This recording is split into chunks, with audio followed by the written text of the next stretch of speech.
Hello everyone, my name is Lowko and welcome back to a professional match of StarCraft 2. Today it's time for a Protoss versus Protoss where we find ourselves on the map Eternal Empire.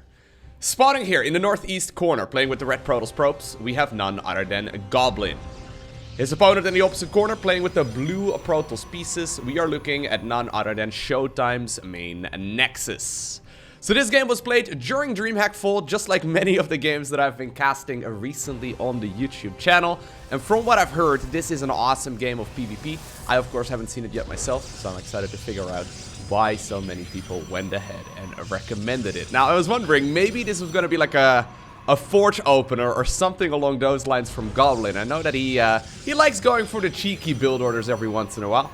Obviously, ShoWTimE, definitely not known for going for any of those cheesy openers. He does them every once in a while, but most of the time, he displays that very solid, straightforward macro style.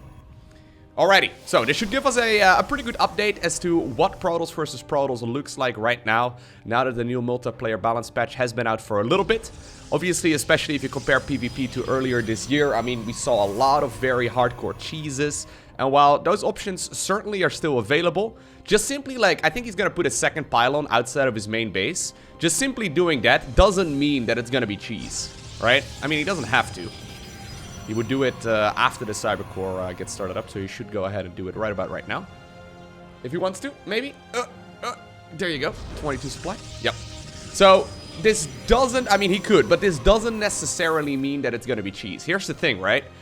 ShoWTimE scouts around the main base, he looks for the structures that Goblin has out on the map right now, and he sees the lack of a second pylon. That alone may already force him into a more defensive position, but it doesn't really mean anything. Yeah, look at that.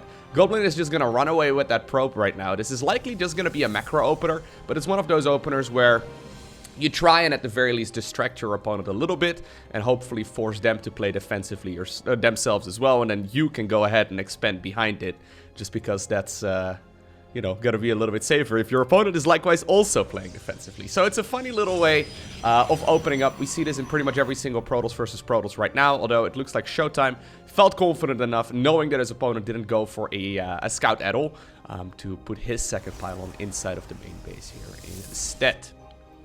Alrighty, so double stalkers on both sides of the map. However, ShoWTimE following it up with 2 additional stalkers and what seems to be a low ground expo here very, very shortly. Probe right here of ShoWTimE is looking around. He may very well end up finding that little pylon. Yeah, he should be able to find that here with that rally point. You see units going all over the map. Look at this. This is such a ShoWTimE-esque move as well, right? So ShoWTimE, I mean, I've said it about 1,000,000 times in my videos, but he's known as Die Mauer, which translates to the wall in German.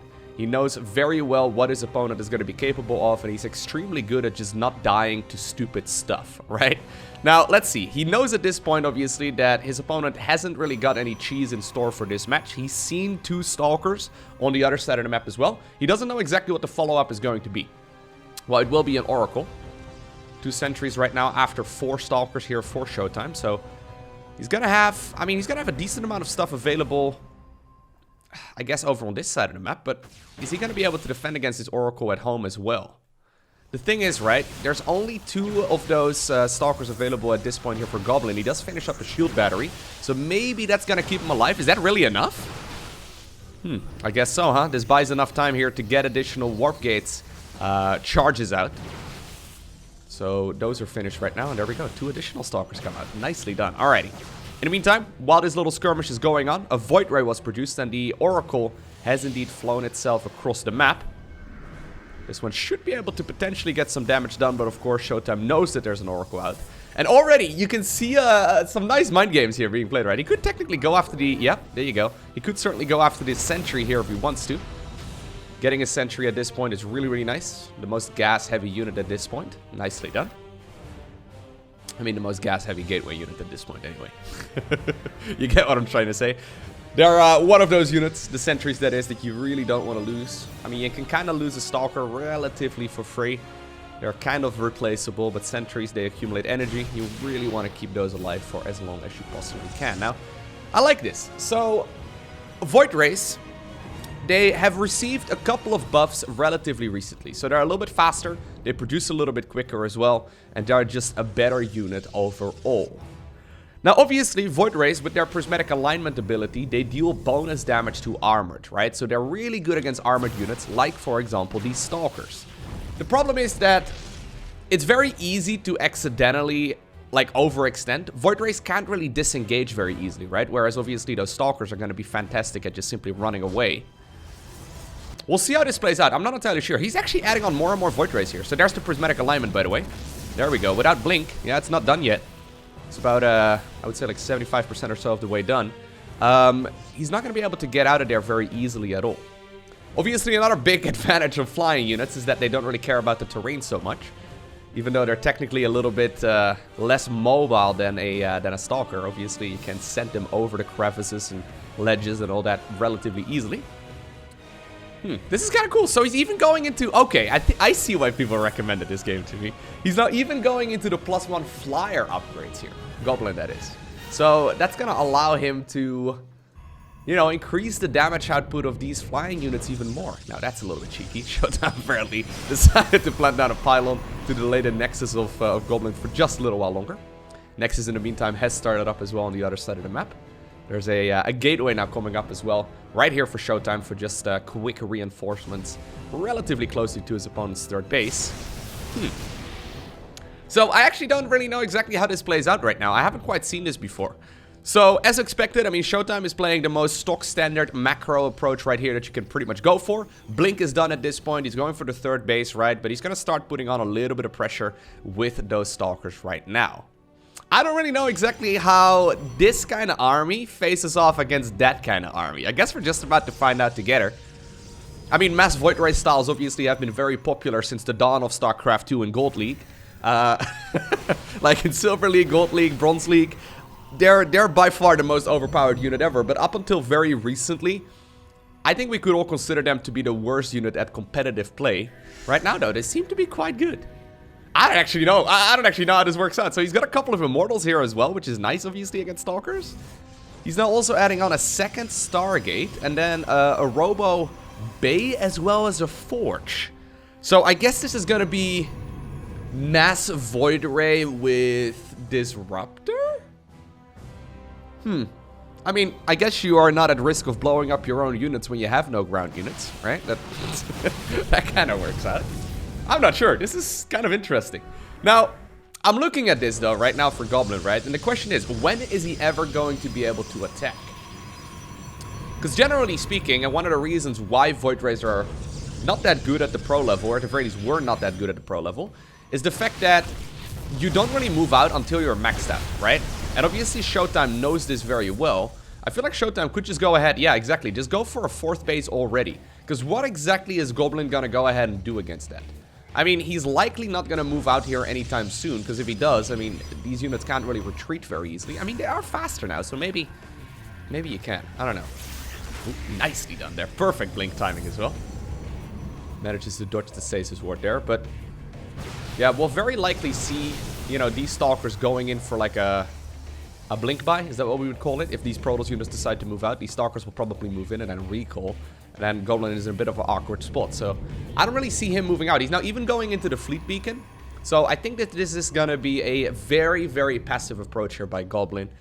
So ultimately, though, once he maxes out, this army, the one that Goblin is going for, is substantially more powerful than that of ShoWTimE. So in a way, this kind of reminds me, I guess, of like the way that Zerg likes to play right now against Protoss and against Skytools in particular. Basically, you try and get a superior eco, and then you go from there. Right? Like, you know you're not going to be able to beat them very easily with one maxed out army, so you just, you know, get the resources to be able to max out twice.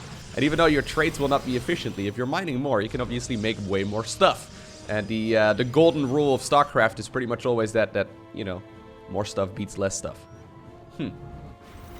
I'm excited to see how this plays out. Now, I love this, actually. Adding a couple of Archons into the mix is really clever, especially if you think your opponent might be going into a carrier switch. Obviously, carriers, absolutely phenomenal units. I mean, oh, did he? Okay, never mind. I see a Fleet Beacon, and I think carriers and Tempests. But apparently, it's just gonna be for the additional upgrade right there for the Void Rays. That's so crazy. Did he really just get all the way up to a fleet beacon just for that upgrade? I guess it makes sense if you have that many Void Rays, but... Also, by the way, not just in Bronze, Silver, and Gold League is where we see a lot of Void Rays in 1v1. In 2v2 and 3v3, we see Void Rays everywhere. There's always going to be that one guy in the corner just making Void Rays literally every single game. But anyways, here we go. Goblin is going to try and see if he can get a fourth base up. Disruptors are available, though, so that's going to buy this Red Protoss player a little bit of time. There's the Flux Veins ability finishing up, though, very shortly, and that's going to make these voids really quick. There you go, look at that. I mean, you can't really see very easily, but they accelerate really quickly right now. Okay, so, ShoWTimE does have the superior supply count. He does have even a 5th Nexus coming up right now, so I don't think he really intends on closing out the game here anytime soon. If that doesn't happen, though, right? If he doesn't actually manage to deal, or if he doesn't do any damage here, I feel like Goblin is going to be able to max out here within like a minute or two. And at that point, his army is just going to be more powerful, right? This is cool. Now, admittedly, I haven't played a lot of Protoss on the ladder recently. Been enjoying my Zerg quite a bit. So maybe this is something that a lot of Protoss players are already doing on the ladder, but I like it a lot, man. Stasis Wards there in the middle, really neat. So now that he knows it's triggered, he decides to drop in there. Ooh, nice connection right there on the Disruptor. Goblin activating that Prismatic Alignment, tries to back up the Void Rays right now towards the safety here as well of the Shield Battery. Stalker's trying to get underneath, Archon's trying to get underneath as well. At this point, is there going to be enough here for the German Protoss player to overwhelm Goblin? Does he have enough at this point? I actually don't think so, no. Void Rays, even without Prismatic Alignment, man, they deal so much damage. Oh my god. That's so sick. 2 additional Stargates are coming up here for Goblin. He's probably smiling to himself right now. He's like, look at this guy. He was ahead in supply, well, no longer. This is so silly. Man, whenever I see, like, you know... Okay, here's the thing. Void Rays are one of those units in StarCraft 2 that require very little babysitting, right? So, let's think about units that require babysitting. Most of the Zerg late game units do, right? So say, for example, a Viper or an Infestor or a Swarm Host or whatever. Those units require a lot of babysitting. Same can be said for Marines and Stalkers and units that just simply require a lot of control. Void Rays just kind of like sit there and they deal damage, right? So whenever I see a game like this and I see someone of the caliber of ShoWTimE struggling against Void Rays right now, I'm just thinking of everyone below 7k MMR, and hint hint, that is like 99.99999% of the StarCraft 2 player base. I just imagine everyone else struggling against Void Rays. Because, I mean, he's so ridiculously good at controlling his units, and even he seems to be in a little bit of trouble here. Why I say that, he is still hitting his opponent at multiple angles. Forces the Council right there on the Nexus, and this is still only 4 base Protoss right here for Goblin, right? So, it's really not that scary. Nice little bit of high ground harassment there as well. Forcing this Protoss army here to be split up. I like it. Goblin, though, not adding on any additional workers. He's sitting at 71 probes. Oh, well, he's adding on 1 more. But I think he mostly here wants to see if he can get his maxed out upgrades out. So there it is. +3 flyer weapons. And once he gets there, I mean, these carriers that he's finally making right now are going to be insanely powerful. And a nice blink over there with the Prismatic Alignment active. These Void Rays are quite a bit slower. There's the Disruptor once again, getting in a nice detonation. 4th base, though, does fall. And ShoWTimE, I mean, he's sacrificing units here. But look at this, right? While he's doing it, it's exactly what Zerg players do. He's getting himself a very, very nice economy, and he's constantly trying to put his opponent under a lot of pressure, trying to overwhelm this Red Protoss army and forcing it to go into several different locations. Once again, nice sniper on the base. Now, eventually, Goblin is gonna run out, right? He's only got, well, a handful of mineral patches remaining. He's only got 65 probes, which is also really not that much. His army, though, is superior, but I'm not entirely sure if he can deal with the reinforcements that ShoWTimE can easily produce here, because he's already getting himself a nice little bank, right? If you look right there at the bottom section of the screen, of the old UI, by the way. I switched back to the old UI because I saw a lot of people asking if I could do so. Not entirely sold yet, by the way, if I like this one better or the old one. Or, sorry, this one better or the new one. But we might go back and forth for a little while until I decide. Anyhow, this is neat. There's the mothership coming. Alright. So, Air Weapons level 3 is a phenomenal upgrade here for Goblin. Here's the thing, right? Every single time you see one of these air weapon upgrades finish up, every single interceptor is gonna get +1 damage. And guess what? Every single carrier holds 8 of those bad boys. Now, I guess there's 1 less carrier, so 8 less upgrades, but it is very, very significant. Those units do not mess around, and they're one of the units in StarCraft 2 that benefit more so from upgrades than anything else. It's really, really good to get your flyer upgrades right there on those carriers. Now, once again, though, probes are being killed left, right, and center. ShoWTimE is not letting go on this pressure at all. Ooh, once again, it's got to be so careful. Oh, just barely manages to snipe the disruptor there. In the meantime, look at this. Bottom right-hand corner has been acquired. ShoWTimE is switching to Zerg. This is so cool. Anyways, there's the Mama ship. Alright, so Goblin has only 45 probes remaining. He also has, I mean, like 32-ish. is it 8 supply per carrier or 6? I'm not entirely sure. Anyways, he's got a lot of supply caught up right now in units that are still on the production tab, so that's a little bit unfortunate for him. However, this army is incredibly strong. The 4th base is just never being acquired. Brilliant player by ShoWTimE. I want to see what happens. I'm a little bit concerned that at some point this red army is just gonna march through the center of the map and kill everything. I don't know. That's usually what happens in my games anyway. It's like you try to keep that Protoss army contained and you deny their economy and you try your very best, but eventually the SkyTools player maxes out and then you're kind of screwed. You could even add in a couple of Tempests here as well. Look at this. This is so cool. There's the Disruptor flank. Okay, not quite gonna happen.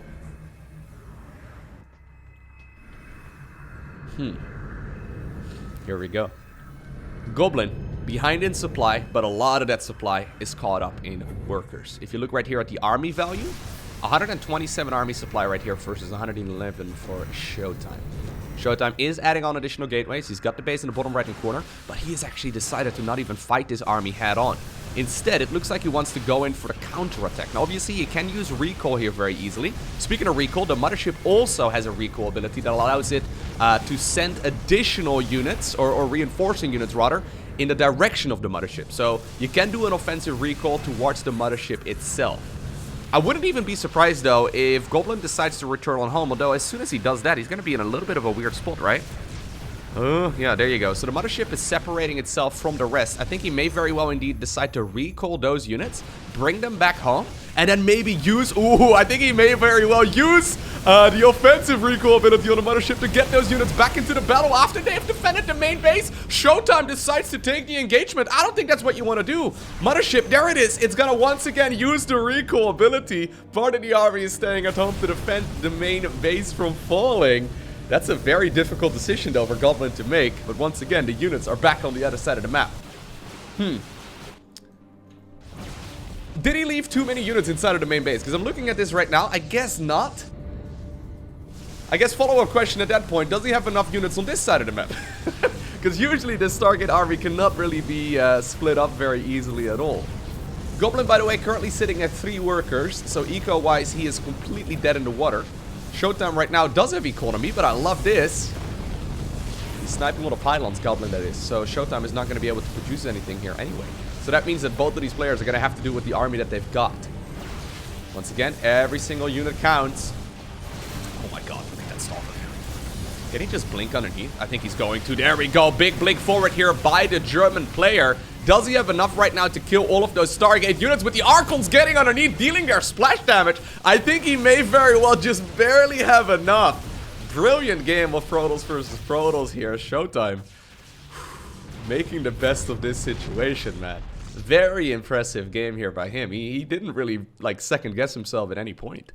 Very deliberate movement. Now, obviously, there's still some army that was previously inside of the main base that's apparently now making its way towards the top left-hand corner, which is the location that ShoWTimE has recently acquired. The problem is, right, Goblin has been sitting so passively this entire game that he doesn't even know about the base in the bottom right-hand corner. And this one, I mean, it's almost mined out, right? Like, okay, not quite, but like, you know what I mean? Like, he has no idea that there is still additional eco there for the player in red. He thinks he may have killed, you know, 3 mining bases there, but I guess he did, but there's still another one that he is completely unaware of right now. I'm pretty sure, to all the Goblin fans out there, that this is him standing on his last leg. There we go, big disruptor hit goes down regardless though. Massive disruptor hit. But ShoWTimE just simply takes the hit to the face. Knows very well that he has got this one in the bag. I hope you enjoyed watching this video. If you did, hit that like button down below. If you want to see more, make sure you hit that subscribe button so you get a notification as soon as future videos go live. A special shout out today to the YouTube members. Thank you guys very much for your support. If you also want to become a member, you can click the join button right next to the subscribe button on the desktop. If you're watching this, however, on mobile, you can use the link down below in the description of the video. But for now, I want to thank you for watching. Have an awesome day. Don't forget to smile, and I'll see you once again in the next one.